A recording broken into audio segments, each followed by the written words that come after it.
NGOs are helping facilitate the border invasion. It's February 22nd, 2024, and these are your headlines.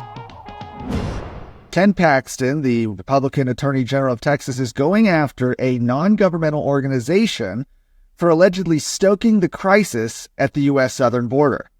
In a 65-page legal filing publicized this week, Paxton's office accused Annunciation House of El Paso of facilitating unlawful entry into the United States, harboring illegal aliens, human smuggling, and the operation of a stash house, all crimes.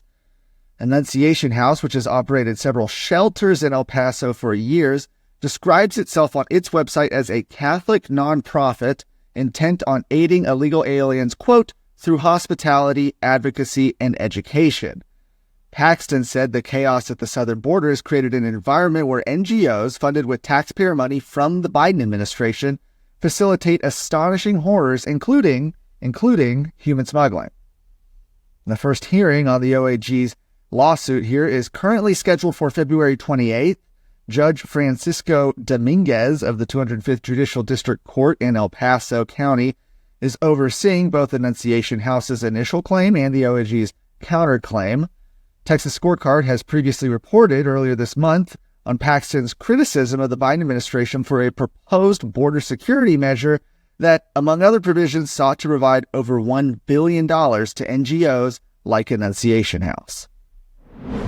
A citizen-led organization is calling for a prayer vigil over the University of Houston's decision to host a pro-abortion statue on its campus. As recently reported by Texas Scorecard, the taxpayer-funded university planned to display the sculpture on its campus beginning later this month. And you have to see this thing to believe it. The 18-foot-tall statue, which resembles the pagan demon Ashtaroth and depicts a naked woman with goat horns for hair and tentacles for arms, also has a lace collar around the neck. It's intended, they say, as a tribute to now deceased pro-abortion Supreme Court Justice Ruth Bader Ginsburg. Now, the statue was scheduled to debut at the end of this month. However, the statue was erected on the campus before the scheduled date, and what Citizens Defending Freedom spokesperson Dan Thomas described as an attempt to preempt potential protests. Now, Citizens Defending Freedom says they are an organization that provides the tools and support needed to empower citizens to defend their freedom and liberty and place local government back into the hands of the people. The group's it's actually their second intercessory prayer vigil, is scheduled for February 26th at 11 a.m. The first was held on February 13th. Texas Right to Life has also launched their own petition against the idol. Are you worried about your kid's future? You should be. I'm Charles Blaine with Texas Tomorrow. This is a show where we're going to talk about the issues and the people that are pushing the policies that concern your family, your home, and your kids. Catch Texas Tomorrow every Thursday.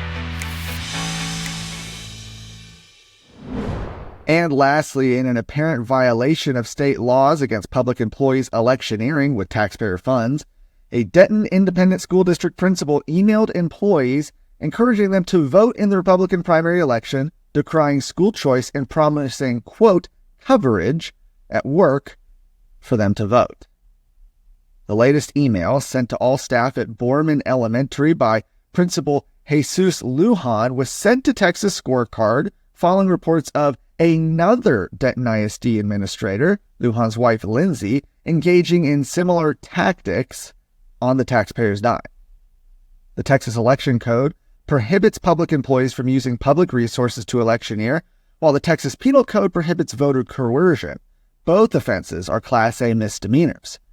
In a 2018 opinion about the Texas Election Code, Attorney General Ken Paxton said that school districts are a political subdivision, and therefore, under the code's provision that states an officer of a political subdivision may not knowingly spend or authorize the spending of public funds for political advertising.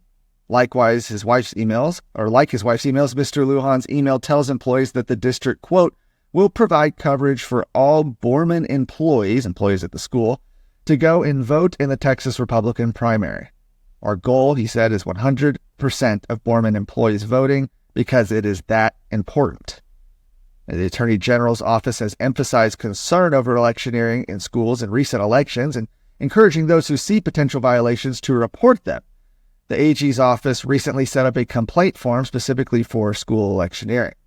However, Paxton has highlighted in regards to the original email that, unfortunately, the Court of Criminal Appeals, he says, incorrectly decided that the Texas Attorney General cannot prosecute criminal election offenses. He went on to say that Dade Phelan and the Republican House of Representatives refused to fix this issue during session. This means my office cannot criminally prosecute this type of activity or even large-scale voter fraud that changes the outcome of elections in this state. For more of today's stories, head to TexasScorecard.com.